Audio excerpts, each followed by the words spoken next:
আসসালামু আলাইকুম বন্ধুরা, সবাই কেমন আছেন? আশা করি সবাই ভালো আছেন। আলহামদুলিল্লাহ আমি অনেক ভালো আছি।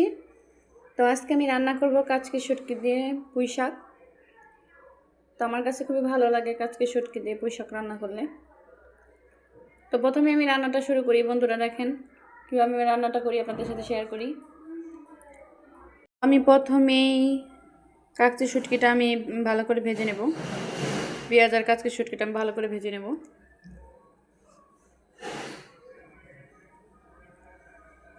শুটকিটা আমার ভালো করে ভাজা হয়ে গেলে আমি মশলা দিয়ে ভালো করে কষিয়ে নেব। একে করে সব মশলা দিয়ে নেব। আমি মরিচের গুঁড়া, হলুদের গুঁড়া, ধনিয়া গুঁড়া দিয়ে দেবো, লবণ। আমি মশলাটা ভালো করে কষিয়ে নেব।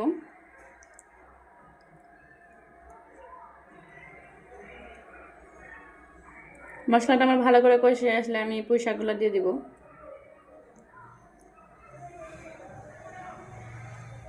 শাক দিয়ে ভালো করে আমি কষিয়ে নেব।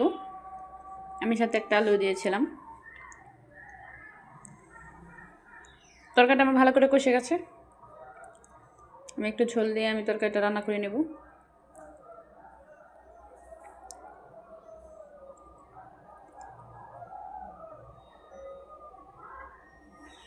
তো বন্ধুরা, এই পর্যায়ে আমার তরকারিটা হয়ে গেছে। তরকারিটা একটু ঝোল রেখেছি আমি। তো পুঁই শাকের ঝোল খেতে ভালো লাগে, খেতেও ভীষণ ভালো হয়েছিল। তো এভাবে করে কে কে পুঁই শাক খেয়েছেন বন্ধুরা কমেন্টে জানিয়ে দেবেন। ভালো লাগলে লাইক, কমেন্ট, শেয়ার করে সাবস্ক্রাইব করে পাশে থাকবেন। আবার দেখা হবে পরবর্তী কোনো ভিডিও নিয়ে। ততক্ষণ পর্যন্ত সবাই ভালো থাকেন, সুস্থ থাকেন। আল্লাহ হাফেজ।